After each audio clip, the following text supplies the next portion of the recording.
নির্বাচনকে ঘিরে একটা শব্দ আপনারা সবাই দেখতে পাচ্ছেন, সেটা হলো ইনক্লুসিভ। ইসলামিক দলগুলো এই শব্দ ব্যবহার করছে, অন্য দলগুলো তো করছে, ইসলামিক দলগুলো পর্যন্ত এই শব্দ ব্যবহার করছে। ইনক্লুসিভ মানে অন্তর্ভুক্তিমূলক। এই অন্তর্ভুক্তিমূলক বা ইনক্লুসিভ শব্দের ভেতরে অত্যন্ত ভয়ঙ্কর একটা এজেন্ডা লুকায়িত আছে, যেটা অনেকেই লক্ষ্য করছেন না। সেটা হলো ট্রান্সজেন্ডার ইজমকে বৈধতা দেওয়া। একটু আপনি গভীরে তাকালে, একটু ঘাটাঘাটি করলে আপনার কাছে স্পষ্ট হয়ে যাবে। শুনতে খুব ভালো শোনা যায়, অন্তর্ভুক্তিমূলক। অন্তর্ভুক্তি আমরা কে না চাই, সবাইকে নিয়ে সবাই চলতে চাই, শব্দটা ভালো, কিন্তু এটার মতলব বহু খারাপ। এটা নিয়ে আপনি একটু ঘাটাঘাটি করেন, আপনি দেখবেন পৃথিবীর যে সমস্ত দেশে ট্রান্সজেন্ডার মতবাদ, যে সমস্ত দেশে এই যে বিকৃত মানসিকতা এগুলো প্রবেশ করেছে, আইনের আকার পেয়েছে, রূপ পেয়েছে, এগুলোতে এই শব্দ আগে ঢুকেছে, তারপরে এটা হয়েছে। আপনি অ্যানালাইসিস করা লাগবে না, শুধুমাত্র অনলাইনে ঢুকলে একটু ঘাটলেই দেখতে পাবেন যে এই শব্দের ভেতরে কি কি লুকিয়ে আছে। আমরা সাধারণ মানুষ এত কিছু বুঝি না, আমরা বলি ভালোই তো, আমাদের নেতারা বলতেছে অন্তর্ভুক্তিমূলক দেশ করবে, ভালো তো, কিন্তু এই অন্তর্ভুক্তির মনে কি ঢুকাবে সেটা তো তারা বলেন নাই। এবার সময় আসলে তারা বলবে আমরা না বলছিলাম ইনক্লুসিভ, এই যে ইনক্লুসিভ এখন ঢুকে দিছে। আপনার অ্যাবস্টাইন ফাইল নিয়ে আজকে গোটা পৃথিবীতে যে আলোচনা চলছে, এই ফাইলের মূল যে আপনার বিষয়টা, সেটার দিকে যদি লক্ষ্য করেন আপনি দেখতে পাবেন যৌন বিকৃতি। অ্যাপস্টাইনের টার্গেট ছিল মানুষের মধ্যে পরিবর্তন করা, সৃষ্টিগত পরিবর্তন করার প্ল্যান তার ছিল। সৃষ্টিগত পরিবর্তন বলতে মানুষে বেড়ে ওঠা, জিনগত পরিবর্তন, এটার প্ল্যানও তার ছিল। আল্লাহ তাআলা কোরআনে কারিমে বলেছেন ফালা ইউগাইয়িরুন্না খালকাল্লাহ।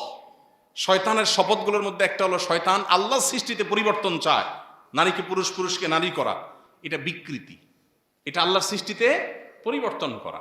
এই পরিবর্তন এটা শয়তান তুষ্টির অংশ। পশ্চিমারা আমাদেরকে নামাজ কালাম এগুলোকে সেকেলে বুঝাইছে, এগুলো করলে তোমরা খ্যাত হয়ে যাবা, তোমাকে আধুনিক হতে হবে, স্মার্ট হইতে হবে। এখন আমার ছেলে ফেলে যাতে ওঠার জন্য সে ওদের অনুসরণ করে, ও মনে করে নামাজ কালাম পড়লে খ্যাত হয়ে যাবে। এগুলো হলো রিচুয়াল, আল্লাহর সাথে কানেক্টেড হওয়ার উপায়। নামাজের মাধ্যমে, দোয়ার মাধ্যমে, তেলাওয়াতের মাধ্যমে, রোজার মাধ্যমে আমরা আল্লাহর সাথে কানেক্টেড হই, আল্লাহর দেওয়া অদৃশ্য আধ্যাত্মিক পাওয়ার আমরা পাই। কিন্তু আমাদের সে পাওয়ার শেষ করে ফেলছে ওরা। আমাদেরকে বিনোদনের নামে যা দিয়েছে এগুলো সবগুলো আমাদের আধ্যাত্মিক শক্তিকে ধ্বংস করার মাধ্যম। ওরা ঠিকই এই কাজগুলো করছে শয়তানকে তুষ্ট করার জন্য, বিপরীত এন্ড থেকে তারা রিচুয়াল করছে। এই যে যেটাকে আমরা দেখছি শিশু এবং নারী নির্যাতন, অ্যাপস্টাইনের এই বিশাল নেটওয়ার্কের মধ্যে যেটা চলেছে দীর্ঘদিন ধরে, এটা দেখে আমরা দেখছি এটাকে শিশু নির্যাতন, নারী নির্যাতন, আমরা দেখেছি এটাকে আপনার বিকৃতি, কিন্তু এটার সুস্পষ্ট দিক হলো শয়তান তুষ্টির উপাসনা, রিচুয়াল। আমরা যেরকম আল্লাহকে খুশি করার জন্য ইবাদত করি, ওটা ওই জন্য করে। আপনি একটু অনলাইনে ঘাটলেই দেখবেন বহু সাক্ষাৎকার, ওই পশ্চিমা দেশগুলোর, প্রভাবশালী দেশগুলোর বহু নাগরিকের সাক্ষাৎকার আছে যে তারা নিজের শিশু বলি দেয়।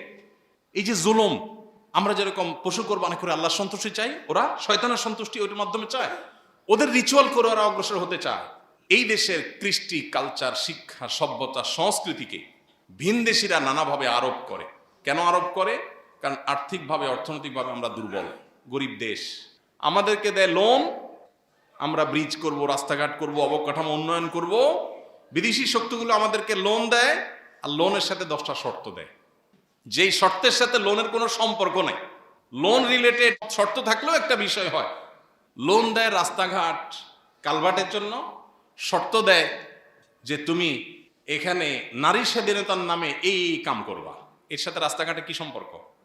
লোন দেয় কলকারখানার জন্য, অন্যান্য অবকাঠামোর জন্য, শিক্ষার জন্য, আর শর্ত দেয় তুমি এদেশে বৈধতা দিতে হবে।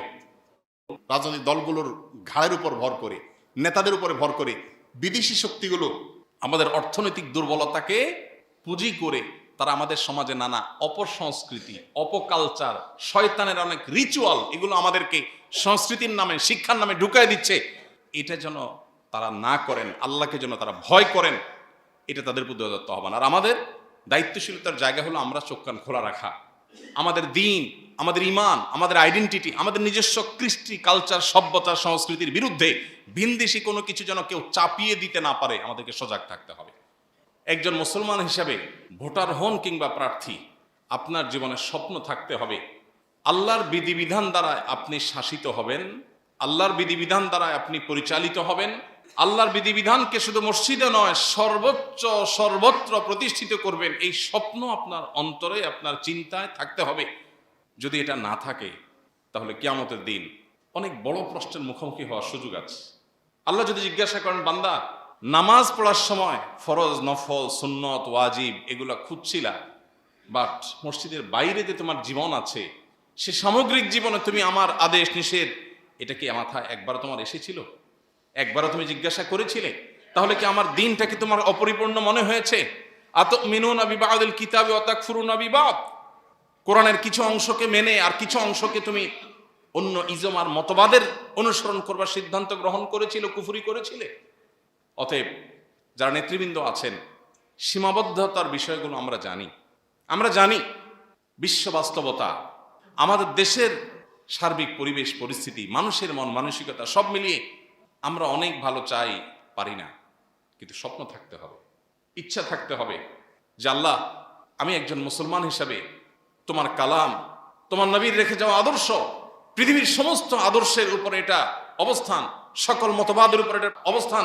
সকল মতবাদ সাময়িক, কোন সমাজে চল হয়, কোন সমাজে অচল, কোন যুগে সচল থাকে, কোন যুগে অচল হয়ে যায়।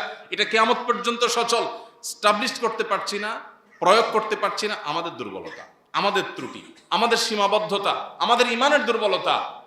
তোমার সিস্টেমের কোনো ত্রুটি নাই মালিক। আল্লাহর সাথে অন্তত এই কথাটা ক্লিয়ার রাখা দরকার।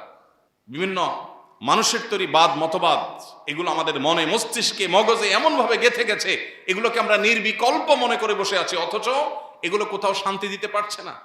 চতুর্দিকে তাকালে আমরা দেখতে পাচ্ছি এপস্টাইনের যে ফাইলগুলো, এই ফাইলগুলো কি বলছে? এই বার্তাই দিচ্ছে। ঝকঝকে তকতকে যে সভ্যতা দেখতে পাচ্ছেন, এটার ভেতরের রূপটা অত্যন্ত ভয়ঙ্কর।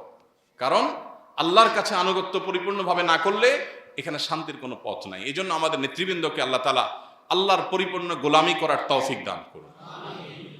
সেই সাথে তাদের প্রতি উদাত্ত আহ্বান, সুযোগ আল্লাহ তাআলা দিয়ে থাকেন, যারাই সুযোগ পাবেন এই সুযোগকে তারা সদ্ব্যবহার করলে আল্লাহর কাছে যেমন বিনিময় লাভ করবেন, মানুষের কাছেও স্বীকৃতি পাবেন। এদেশের মানুষ দীর্ঘদিন যাবৎ বঞ্চিত। বিচারটা সঠিকভাবে পাবে, অন্যায় বিচার হবে না, সে যেই হোক না কেন। এই জিনিসটা কি এদেশে এস্টাবলিশড হয়েছে? হয় নাই। আর যা হোক, ভেজাল খাবার কোথাও এদেশে নাই, কঠোর হস্তে দমন হয়ে গেছে। খাবার যা আছে সব ফ্রেশ আছে? নাই। অন্যায়, বিশৃঙ্খলা, পৃথিবীর অনেক দেশ আছে, তাদের অনেক খারাপ দিক থাকতে পারে, অমুসলিম প্রধান দেশ হতে পারে, কিন্তু তাদের সুশৃঙ্খলা আছে, অনেক বাহ্যিক ভালো জিনিস অন্তত আছে। আমাদের সেটাও নেই। তো আমাদের নেতৃবৃন্দ যারা আছেন, এদেশে মানুষ না পেতে এত বঞ্চিত যে সামান্য যদি পায় তারা শুকরিয়া বলবে অনেকভাবে। অতএব যদি তারা মানুষের জন্য সত্যি কাজ করবার নিয়ত করেন, এই নেতাদের মধ্যে যাদের নিয়ে আমাদের এত অভিযোগ, তাদের মধ্যেও টুকটাক ভালো মানুষ অল্প স্বল্প হলেও আছে না? এই মানুষগুলোকে মানুষ অন্তরের গভীরে জায়গা দেয় না? কি দিয়েছে তারা নিজেরা হয়তো তেমন কিছু দিতেও পারে নাই, শুধু নিজের সৎ থেকেছে। সাধারণ মানুষ, সর্বস্তরের মানুষ, ভিন্ন দলের মানুষ হলেও বলে যে মানুষটা ভালো, বলে না? তো আমাদের নেতৃবৃন্দ যারা একটু সুযোগ পেয়ে কানাডার বেগম পাড়ায় বাড়ি করার চিন্তা করছেন, একটু সুযোগ পেয়ে দুর্নীতি করে, উল্টাপাল্টা করে বিদেশে পাড়ি জমাবার আখের গোছানোর চিন্তা করছেন, তারা জনগণের মনের মণিকোঠার রাজা হওয়ার সুযোগ হাতছাড়া করবেন না। এই সুযোগটা সবসময় আসে না, আসবে না। যারা একবার সুযোগ হাতছাড়া করেছে তারা এখন আফসোস করতেছে সুযোগ হাতছাড়া করেছে। যারা সুযোগ পাবেন তারা যেন আফসোস করতে না হয়, আল্লাহকে যেন তারা ভয় করেন। আল্লাহ তাদের সবাইকে সেই তৌফিক দান করুন। আস-সুন্নাহ ফাউন্ডেশন, উম্মার স্বার্থে সুন্নাহর সাথে।